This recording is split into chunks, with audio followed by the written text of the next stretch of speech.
in the death of this game. Hello Games is a small indie studio, an indie studio that has spent its operational life with an average of between 4 and 9 total employees under founders Sean Murray and Grant Duncan. This was a team of people who had been former Criterion Games employees, EA employees, employees at large, financially backed AAA studios. It was 2006 when Hello Games founder Sean Murray quit his job as a successful game developer at the aforementioned industry giant Electronic Project, having become quietly frustrated with the incomprehensibly large, impersonal nature of AAA game development. His desire was to game developer at the aforementioned industry giant Electronic Project, having become quietly frustrated with the incomprehensibly large, impersonal nature of AAA game development. His desire was to game developer at the aforementioned industry giant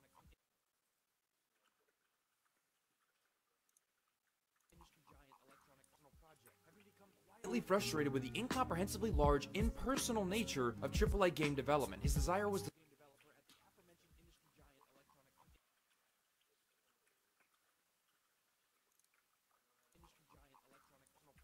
industry giant frustrated with the incomprehensibly large, impersonal nature of AAA game development. His desire was to scale creation back to small, focused teams of people who had been former.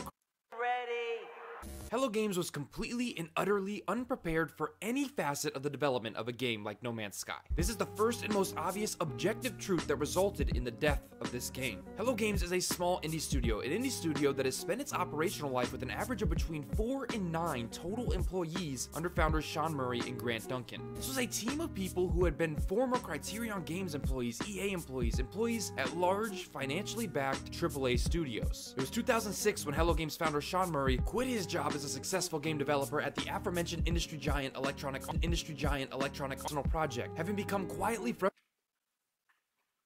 frustrated with the quit his job as a successful game developer at the aforementioned industry giant Electronic Project, having become quietly frustrated with the incomprehensibly large, impersonal nature of AAA game development. His desire was to scale creation back to small, focused teams. And for a while, the games they would create would be much more in line with what you'd expect from a studio of this scale. Between their opening in 2008 and 2016, Hello Games would create 3 games: Joe Danger, Joe Danger 2, and Joe Danger Infinity, the latter being an iOS game. These 3 games were much more lighthearted take on the Trials formula mixed with some Temple Run. They were small arcade games that never made a splash, but would have found a great home on the previous generation's Xbox arcade lineup. They were fun for a while, a nice couple-hour distraction, and then you'd put them down and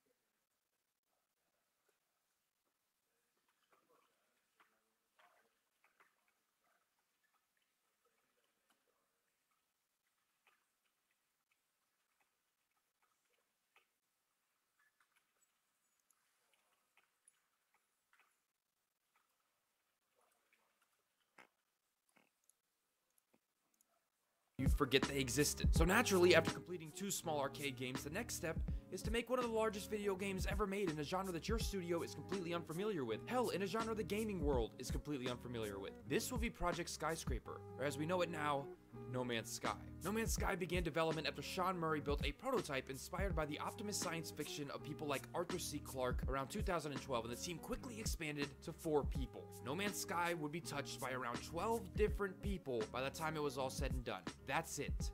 Just 12. And in 2013, 3 years before the game would see a release, it was announced at the VGX Awards. No Man's Sky was set to be revolutionary. It was a game that was going to utilize advanced mathematical algorithms to generate and create a world magnitudes larger than any game ever created. It was quite literally being touted as more content packed than any Witcher or Skyrim could dream of being. It looked gorgeous, the combination of Mass Effect, EVE Online, Skyrim, and a little bit of Harvest Moon all wrapped up into one package. It all sounded too good to be true. That's because it was.